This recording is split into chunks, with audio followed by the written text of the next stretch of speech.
Adobe Photoshop, as one of the leading software for digital art and design, is constantly pushing the limits of the industry with innovative features. One of these innovations is the Generative Expand feature. This is an AI-powered expansion tool that allows users to aesthetically and logically fill the gaps when expanding an image. In this video, we will see how to use Generative Expand and how successful it is in pushing the limits. I have opened a few photos in our workspace, and we will try them out in order. In the 2023 version of Photoshop, with the Generative Expand feature, a group of buttons called Contextual Taskbar was opened, which makes our work a little easier. I want to show how the Generative Expand feature works on a few different images. I will explain in detail the steps to expand these images. First, let's see how you can expand these images with the crop tool. I press the letter C on the keyboard and drag the edges, or you can also activate the crop tool by clicking on this tool in the toolbox on the left. If you want to drag to one side, you can grab the lines here and drag to one side. But if you want to drag both sides, you can do this by pressing the Alt key on the keyboard. This will expand the photo equally on both sides. But when you expand the photo with the crop tool, you may see white around it. We will use the taskbar that comes with the new versions. If you don't see this bar, make sure the contextual taskbar option under window is checked and you can drag it anywhere you like. You can also set the width and height ratio of the photo here. For example, if you want to create a 16:9 image, you can select 16:9 at the end. It will shrink and expand according to these proportions. When you move this size in any way, it will not lose this ratio because 16:9 is selected.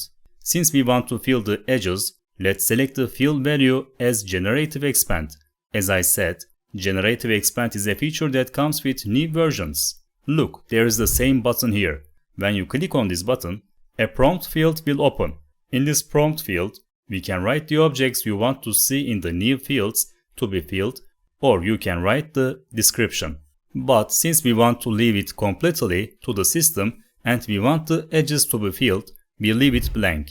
When we leave it blank, we are sending a message to the client to fill the empty areas here, the areas we have expanded. When we click on the Generate button, Photoshop sends this image to Adobe's servers.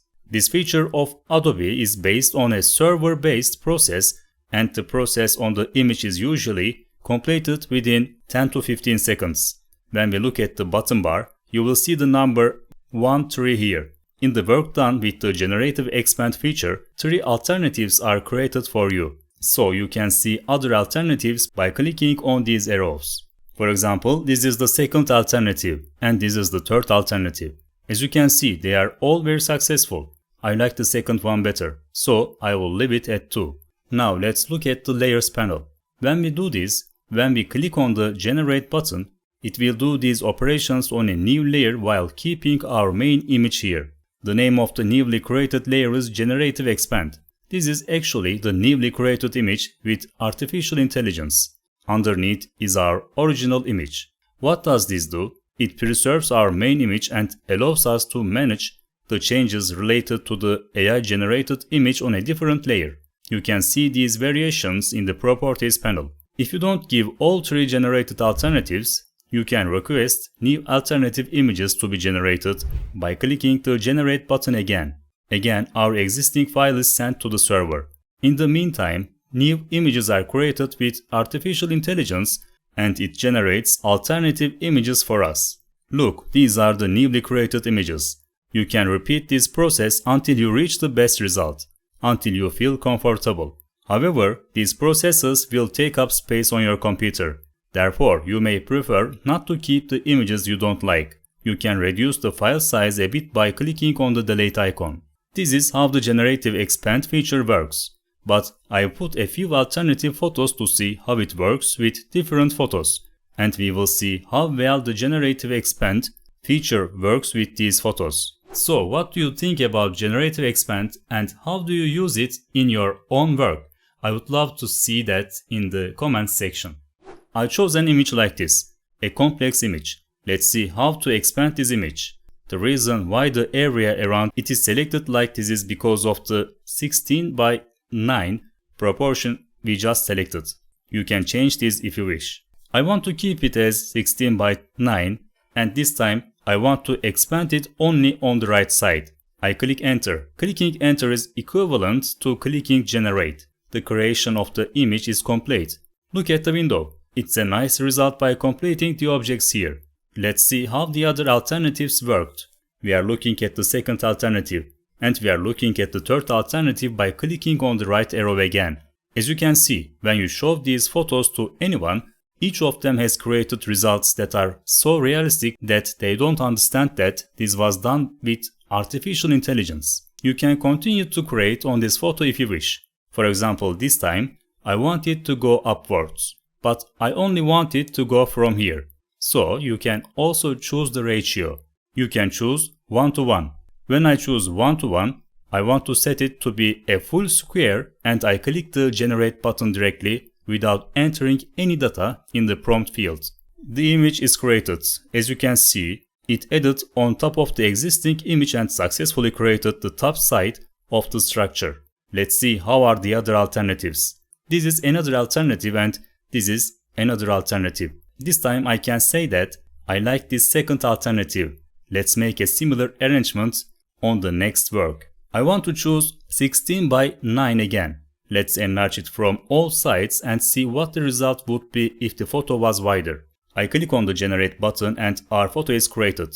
This is a table and the table is joined here with the carpet. On the left side, there is an obvious error in this way. Let's look at the other alternatives. See here, it is continued as a table. We can see the other sides of the room. This is the third alternative.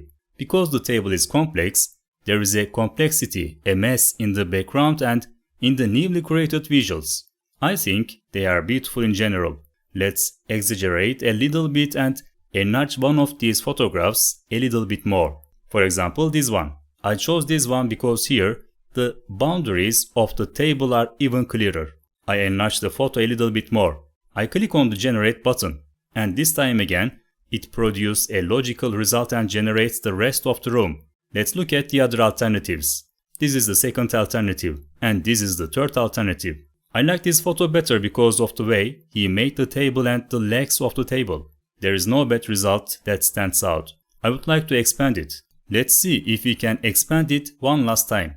I'm honestly curious to see how far it will go. I click on the generate button and we can see a slightly wider view of the room. If you look at the other alternatives, this is such a room and the next room is like this. The integration of this type of technology and AI-based features with photos is really amazing. We can see how successful these AI algorithms on Adobe servers are. As with all AI-based features, it won't always produce perfect results. We should keep in mind that with complex images, the algorithm may struggle to produce the right result. In this video, we explored the Generative Expand feature and saw how it can be useful. That's it for this video. I hope it was useful. If today's video was useful to you, don't forget to subscribe to my YouTube channel right now. Just click on the subscribe button below this video. Thank you for watching.